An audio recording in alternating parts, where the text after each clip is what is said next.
जन्मों जन्मों की कहानी का ये चौथा पार्ट है। पिछले तमाम पार्ट्स का लिंक डिस्क्रिप्शन और कमेंट सेक्शन में मौजूद है। बिस्मिल्लाहिर्रहमानिर्रहीम। रोयल टाल के मुअज़्ज़ज़ नाज़रीन, चौथा पार्ट पेश खिदमत है। पिछले दोनों जन्मों की नंदिनी इस जन्म में रानी थी। ये सब किस्मत के खेल हैं जिन्हें कोई नहीं समझ सकता। राजा अगरचा राजकुमारी को बहुत चाहता था, मगर इससे गाफिल भी नहीं था। राजकुमारी के मुहाफिज दस्ते के सिपाही राजकुमारी की रक्षा के साथ साथ इसके हर पल की नकलो हरकत की खबर राजा को देते थे। अछूत नौजवान का राजकुमारी को बचाना और इनके दरमियान होने वाली अजीबो गरीब गुफ्तगू भी इसके इल्म में आ चुकी थी। वो मोहतात हो गया। राजा ने सुनील को एक दरबारी के जरिए कीमती इनामात भी भेजे जो राजकुमारी को बचाने का इनाम था, लेकिन इसकी हैरत की इंतहा न रही। एक मामूली अछूत नौजवान ने शुक्रिया के साथ इसके तहाइफ वापस लौटा दिए और कहा राजकुमारी की जान बचाना इसका फ़र्ज था। अगर कोई और मौका होता तो राजा हरदयाल इसे इसके ख़ानदान समेत कत्ल करवा देता, लेकिन इसने राजकुमारी की जान बचाई थी। राजकुमारी सतिया जब से सुनील से मिली थी बेचैन थी। कई दिनों बाद वो दोबारा शकुंतला के साथ इसी मकाम पर घूमने चली गई जहाँ सुनील से इसकी पहली मुलाकात हुई थी। इसकी नज़रें सुनील को ढूंढ रही थी। बलाखिर वो इसे नज़र आ ही गया। वो इसी तरफ आ रहा था। इस बार वो जिस रास्ते से आ रहा था वहाँ मुहाफिज दस्ता मौजूद था। सिपाहियों ने इसे रोकने की कोशिश की, मगर राजकुमारी के इशारे पर इसे छोड़ दिया गया। वो राजकुमारी और शकुंतला से कुछ फासले पर खड़ा हो गया। सुनील, मैं तुमसे मिलने के लिए बेताब थी। बड़ी मुश्किल से तुमसे मिलने आई हूँ। तुम फिक्र मत करो, अब मैं खुद तुमसे मिलने आया करूँगा। मगर महल के गिर्द बड़ा सख्त पहरा होता है, राजकुमारी सतिया ने कहा। इसकी तुम फिक्र मत करो। प्यार की राह में लंबी लंबी दीवारें हाइल नहीं हो सकती। सैकड़ों पहरेदार भी हमें मिलने से नहीं रोक सकते, सुनील परजोश अंदाज में बोला। वो काफी देर तक प्यार भरी बातें करते रहे। फिर राजकुमारी महल को वापस लौट गई। इस मुलाकात की खबर राजा को हो गई। राजकुमारी, तुम आइंदा इस अछूत नौजवान से नहीं मिलोगी। अगर दोबारा तुम्हारी शिकायत आई तो हम इस अछूत नौजवान को इसके खानदान समेत तबाह बर्बाद कर देंगे। राजा ने इसे जरजश की। राजकुमारी मोहतात हो गई। इसका दूर दराज के इलाकों में घूमना फिरना बंद हो गया था। इस वक्त वो शाही महल के बाग में अकेली चहलकदमी कर रही थी कि अचानक फूलों की क्यारी से सुनील बरामद हुआ। तुम यहाँ कैसे पहुंचे? वो दौड़कर इससे लिपट गई और सुनील इसके दिल की धड़कनें सुनने लगा। वो पहली बार राजकुमारी सतिया के इतने करीब आया था। सुनील, इससे पहले कि केशोरी लाल हमारी राह में रुकावट डाले, हमें एक हो जाना चाहिए, राजकुमारी ने कहा। तुम फिक्र मत करो, जब तक केशोरी लाल को हमारे बारे में मालूम होगा हम एक हो चुके होंगे। सुनील ने सतिया के चेहरे पर बिखरी इसकी जुल्फे चूमते हुए कहा। राजकुमारी का दिल इसकी जसारत पर धड़क उठा, मगर इसने इसे रोकने की कोशिश न की। कुछ देर बाद सुनील इससे रुखसत हो गया। वो एक बहादुर और दिलेर नौजवान था। अंजाम से बेपरवाह किसी न किसी तरह इससे मिलने पहुंच जाता। एक रोज गर्दारी लाल राजा के दरबार में पहुंचा और तन्हाई में राजा से मिलने की ख्वाहिश जाहिर की। राजा को ताज्जुब तो हुआ, लेकिन वो गर्दारी लाल का दिल से एहतराम करता था। कहिए महाराज, इसने गर्दारी लाल से पूछा। राजा, तुम बहुत बड़ी मुश्किल में पड़ने वाले हो। मुझे अपने ज्ञान से मालूम हुआ है कि एक अछूत नौजवान राजकुमारी को बहका रहा है। अगर वो राक्षस अपने इरादों में सफल हो गया तो बहुत बड़ा अनर्थ हो जाएगा, गर्दारी लाल ने कहा। यह सुनकर राजा का चेहरा गुस्से से लाल हो गया। इसका उपाय क्या है? राजा ने पूछा। आज से हम यही ठहरेंगे, पर इसकी खबर राजकुमारी समेत किसी को नहीं होनी चाहिए। हमें इस राक्षस को रंगे हाथों पकड़ना है, गर्दारी लाल ने कहा और राजा ने असबाद में सर हिला दिया।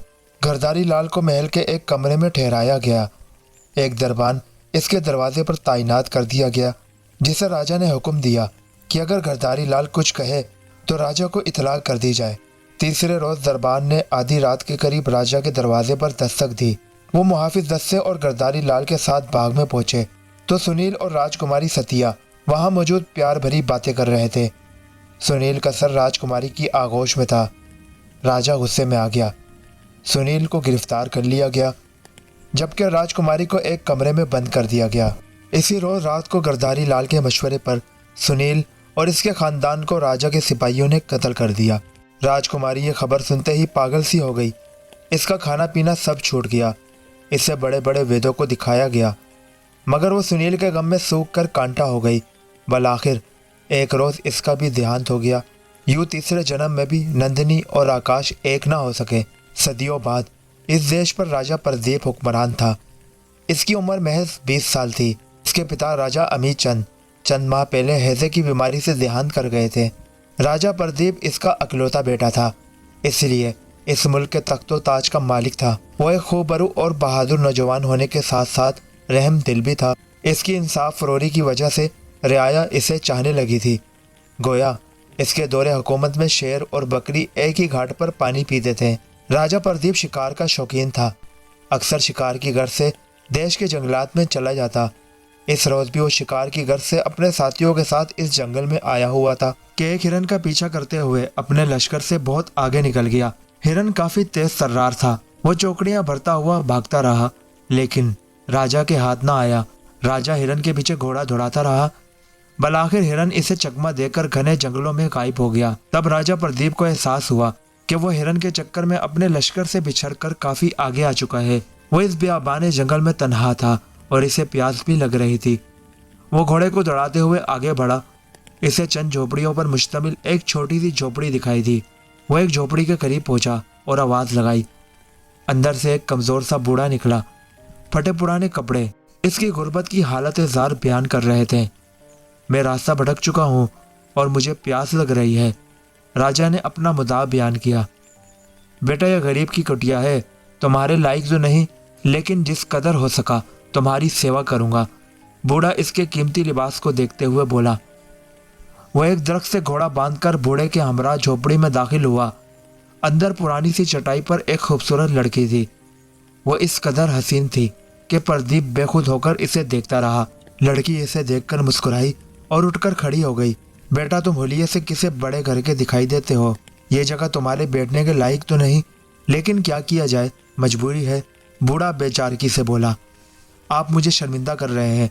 आपका खलूस मेरे लिए सबसे कीमती है, प्रदीप ने कहा और किसी झिझक के बगैर चटाई पर बैठ गया। पूजा बेटी, मेहमान के लिए पानी लाओ। पिताजी, क्या ये हमारे बर्तन में पानी पीना पसंद करेंगे? पूजा ने पूछा और जवाब का इंतजार किए बगैर झोपड़ी में रखे घड़े की तरफ बढ़ी। प्रदीप सवालिया नजरों से बूढ़े को देखने लगा। इसे इस खूबसूरत लड़की की बात समझ नहीं आई थी। बूढ़ा इसकी निगाहों का मफहूम समझ गया। बेटा, मेरा नाम जगदीश है। ये मेरी बेटी पूजा है। पिछले वर्ष मेरी पत्नी का देहांत हो गया था और यह अछूतों की बस्ती है और हम अछूत हैं। तुम शक्ल सूरत और होलिये से बरहमन दिखाई देते हो, इसलिए पूजा ने पूछा है कि तुम हमारे बर्तन में पानी पीना पसंद करोगे। इसी असना में पूजा पानी ला चुकी थी। प्रदीप ने मुस्कुराते हुए इसके हाथ से पानी लिया। वह इस कदर प्यासा था कि लगातार 3 गिलास पानी पी गया। हम सबको भगवान ने इन संसार में भेजा है, मैं किसी को अपने से कमतर नहीं समझता, प्रदीप ने कहा। तुम्हें भूख लग रही होगी, तुम यही बैठो, मेरे पास चंद मुर्गियां भी हैं, मैं तुम्हारे लिए कुछ खाने पीने का बंदोबस्त करता हूँ। जगदीश इसके मना करने के बावजूद झोपड़ी से बाहर निकल गया। पूजा दिलचस्पी से इसे देख रही थी। तुम तो पानी दे रही थी, अगर जहर भी देती तो गंगा जल समझता, प्रताप ने मुस्कुराते हुए कहा। मैं जानती हूँ कि मेरा राजकुमार आकाश ऐसा नहीं हो सकता। जन्मों जन्मों से तुम्हारा विचार मेरे लिए किसी देवता की तरह है, पूजा ने कहा। तुम्हारा अंदाजा मेरे बारे में कुछ दुरुस्त है। कुछ अरसे पहले मैं राजकुमार था, मगर अब इस देश का राजा हूँ, परंतु मेरा नाम आकाश नहीं, राजा प्रदीप है। वो हैरत भरे लहजे में बोला। मैं जानती हूँ और जल्द तुम भी जान जाओगे कि मैं नंदिनी हूँ और तुम आकाश हो। हमारा साथ जन्मों जन्मों का है। इस जन्म में तुम प्रदीप और मैं पूजा, पहले जन्म में तुम आकाश थे और मैं नंदिनी। इस तरह हैरत भरी नजरों से मुझे मत देखो। हम हर जन्म में एक दूसरे की आंखों में झांकते ही सच्चाई जान लेते हैं। यह हम पर भगवान की कृपा है। इधर मेरी आंखों में देखो, तुम्हें सब कुछ याद आ जाएगा, पूजा ने कहा और प्रदीप ने इसकी आंखों में देखा। वो अपने पिछले 3 जन्मों की कहानी बयान करने लगी। वो सुनने के साथ साथ इसकी आंखों में इन जन्मों के किरदार देख रहा था, जिसमें वो खुद भी था और नंदिनी भी थी। पूजा की कहानी खत्म हुई तो वो सब कुछ जान चुका था। पूजा, अब तुम फिक्र मत करो। इस जन्म में मैं बेइख्तियार नहीं, इस देश का राजा हूँ। किशोरी लाल अब हमारा कुछ भी नहीं बिगाड़ सकता। मैं इससे 3 जन्मों के बदले गिन गिन कर लूंगा। मैं धूमधाम से तुम्हें ब्याह करके इस बस्ती से ले जाऊंगा, प्रदीप ने कहा और पूजा खुशी से खिल उठी। इस दौरान जगदीश आ चुका था। पूजा खाना पकाने चली गई। बाबा, मेरा नाम प्रदीप है और मैं इस देश का राजा हूँ। हिरण का शिकार करते हुए अपने लश्कर से बिछड़कर आपकी बस्ती में आ गया। इतना तो आप जान ही चुके होंगे कि मैं जात पात को नहीं मानता। मुझे आपकी बेटी पसंद आ गई है और मैं इसे अपनी रानी बनाना चाहता हूँ। प्रदीप ने अपना मुद्दा बयान किया तो जगदीश इसे फटी फटी निगाहों से देखने लगा। वो जिसे दौलतमंद ब्राह्मण समझा था वो इस देश का राजा था, और सबसे अनहोनी बात यह कि वो इसकी बेटी से शादी करना चाहता था। राजा साहब, अगर मुझसे कोई गलती हुई हो तो क्षमा चाहता हूँ, परंतु इस देश के ब्राह्मण, पंडित, पुजारी और ऊंची जात वाले इसे अच्छा नहीं समझेंगे। वो सहम गया। मैं इस देश का राजा हूँ, किसी की क्या हिम्मत जो मुझे टोके या आप पर उंगली उठाए, राजा ने कहा। तो जगदीश इसे हैरत से देखने लगा। अगर पूजा रानी बन जाती तो तारीख में एक नई कहानी रकम हो जाती। ब्राह्मणों और अछूतों में जो फर्क सदियों से था वो खत्म हो जाता। इसने हामी भल्ली और खाना खाकर राजा कुछ देर बाद रुखसत हो गया। खुशकिस्मती से इसे अपना लश्कर रास्ते में ही मिल गया जो खुद इसे ढूंढ रहे थे। राजा ने अपने महल पहुंचते ही दूसरे रोज मनादी करवा दी कि वो एक अछूत लड़की को अपनी रानी बनाने वाला है। इसने बाकायदा रिश्ता तय करने के लिए अपने वजीर आजम और दरबारियों को भेजा। रियाया के लिए खजाने का मुंह खोल दिया गया। बड़े बड़े पुजारी, ऊंची जात के लोग, इसके दरबारी, वजीर आजम, गर्ज के किसी को भी ये फैसला अच्छा नहीं लगा, लेकिन देश के राजा के सामने इसके फैसले की मुखालफत की किसी में हिम्मत न थी। दूसरे रोज दरबार में पुजारियों का एक ग्रुप था।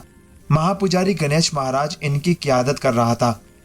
राजा साहब, अछूत लड़की को रानी बनाने का फैसला दुरुस्त नहीं है, यह धर्म का अपमान है, गणेश ने कहा। मैं तुम्हें पहचान चुका हूँ किशोरी लाल, परंतु तुम इस जन्म में बेबस हो। मैं इस देश का राजा हूँ, तुम इस जन्म में हार जाओगे। राजा प्रदीप ने इसकी आंखों में देखते हुए कहा, राजा, ये तेरी भूल है। मैंने बरसों तपस्या की है, देवी देवताओं का आशीर्वाद मेरे साथ है, महाराज गणेश ने कहा और पुजारियों के साथ दरबार से चला गया।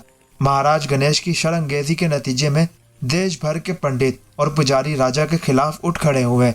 राजा इनके खिलाफ कुछ करने से कासिर था, लेकिन इसने अपना इरादा मुलतवी नहीं किया। इधर अछूतों की बस्ती में खुशी के शादियाने बज रहे थे। दूसरे रोज राजा प्रदीप की बारात ने आना था। वो अछूतों का मान बढ़ाना चाहता था। शाम के करीब चंद पुजारी अछूतों की बस्ती में दाखिल हुए और पूजा की झोपड़ी में पहुंच गए। एक पुजारी ने जगदीश से कहा, हम तुम्हारी बेटी को मंदिर तक ले जाने आए हैं। राजा के हुक्म पर महापुजारी इसकी जन्म कुंडली बनाएंगे। इस मौके पर राजा और इसकी होने वाली रानी के मंदिर में मौजूदगी जरूरी है। पूजा को तैयार किया गया। जगदीश बेटी के साथ ही रवाना हुआ। पुजारी दोनों बाप बेटी को एक दूर दराज के इलाके में वाक़िया काली के मंदिर में ले गए। जगदीश को हाल में रुकने का हुक्म किया गया, जबकि पूजा को पुजारी महापुजारी से मिलाने ले गए। इसी वक्त दो करांडेल पुजारी तलवारें सोंधकर जगदीश के सामने आ गए और आनन फानन इसकी हत्या कर डाली। उधर पुजारी पूजा को लेकर जैसे ही महापुजारी के सामने पहुंचे तो वो ठिठक गई। काली के बुत के करीब गणेश महाराज मौजूद था। वो इसे देखते ही पहचान गई। वो इसका जन्म जन्म का दुश्मन किशोरी लाल था। नंदिनी, पहचाना मुझे? मैंने कहा था ना कि मैं हर जन्म में तुम दोनों से पहले मौजूद रहूंगा और कभी भी तुम्हें एक नहीं होने दूंगा, गणेश ने कहा। यह तुम्हारी भूल है किशोरी लाल, अवश्य जीत हमारे प्यार की होगी, इस जन्म में ना सही तो इससे अगले जन्म में, पूजा ने पुर नरम निर्जय में कहा। यह तुम्हारी भूल है, मैं तुम्हें अगले जन्म में भी सफल नहीं होने दूंगा, गणेश ने कहा। पूजा को इसके हुक्म पर काली के कदमों में लिटा दिया गया। पुजारियों ने इसके हाथ पांव बांधे और गणेश तेज धार खंजर लेकर इसके करीब आ गया और इसकी शेहरग पर खंजर चला दिया। दूसरे रोज राजा प्रदीप बारात लेकर अछूतों की बस्ती में पहुंच गया। वहां इसे पता चला कि गुज़िश्ता रोज कुछ पुजारी पूजा और जगदीश को राजा का नाम लेकर महापुजारी के पास ले गए। राजा प्रदीप का माथा ठनका। इसे इस मामले से साजिश की बू आ रही थी। देश भर के मंदिरों की तलाशी ली गई। काली के पुराने मंदिर से पूजा और जगदीश की लाशें मिल गईं। गणेश और इसके साथी पुजारी गायब थे। इनका कहीं सुराग ना मिला। वो रातों रात फरार हो गए थे। राजा ने पूजा की समाधि बनाई। राजा सिर्फ 1 साल जिंदा रहा, बल आखिर पूजा के गम में घुट घुट कर मर गया। सदियों बाद इस देश पर राजा राम प्रसाद की हुकूमत थी। राम प्रसाद की 100 रानियां थी। वो एक अयाश राजा था। रानियों के अलावा बांदियां भी सैकड़ों की तादाद में थी। इसे देश भर में जो भी लड़की पसंद आती वो इसे जबरदस्ती महल बिलवा लेता। वो हर वक्त शबाब और शराब में मशगूल रहता। इसकी 6 बेटियां और 2 बेटे थे। बड़ा बेटा गंगाराम और छोटा बेटा गोपाल इन दोनों के बरअक्स था। वो हर एक के दुख दर्द में काम आने वाला नौजवान था। आवाम की अक्सरियत राम कुमार गोपाल को पसंद करती थी और रात दिन भगवान से प्रार्थना करती थी कि राम प्रसाद के बाद गोपाल मुल्क का राजा बने। गंगाराम अपने बाप की तरह अयाश और जालिम था। वो दोनों बाप बेटा गोपाल से नाला रहते थे। गोपाल ख्वाबों और ख्यालों में रहने वाला नौजवान था। वो अक्सर खोया खोया रहता। वो दरअसल अनदेखी हंसी से बातें करता रहता था। अभी इसकी उम्र महज 10 साल थी कि इसे किसी लड़की की आवाज़ सुनाई दी। राजकुमार, क्या कर रहे हो? वो हैरत से इधर उधर देखने लगा कि वो लड़की कहाँ से बोल रही है, मगर इस वक्त इस कमरे में इसके अलावा कोई मौजूद ना था। आवाज़ से वो लड़की इसी की हम उम्र लग रही थी। एक मुतरन्नम हंसी की आवाज़ सुनाई दी और आवाज़ गूंजी, तुम मुझे देख नहीं सकते, परंतु हमारे दिल एक साथ धड़कते हैं। मैं तुम्हारे जन्म जन्म की साथी हूँ और मुझसे बातें करने के लिए तुम्हारा बोलना ज़रूरी नहीं। तुम मन ही मन में बातें करो, मैं सुन भी लूँगी और जवाब भी दूंगी। इसने कहा। यह एक अनोखा तजुर्बा था। जैसे जैसे इसकी उम्र बढ़ती गई, इसकी दीवानगी में इजाफा होता चला गया। वो अनदेखी लड़की से बातें करता और लोग इसे दीवाना समझते। राजा राम प्रसाद और गंगाराम समेत रानियां भी इसका मजाक उड़ाती।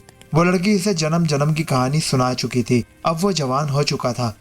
लड़की ने अपना नाम अंजलि बताया था। एक रोज गोपाल को बुखार था। अंजलि की आवाज़ इसके दिमाग में गूंज रही थी।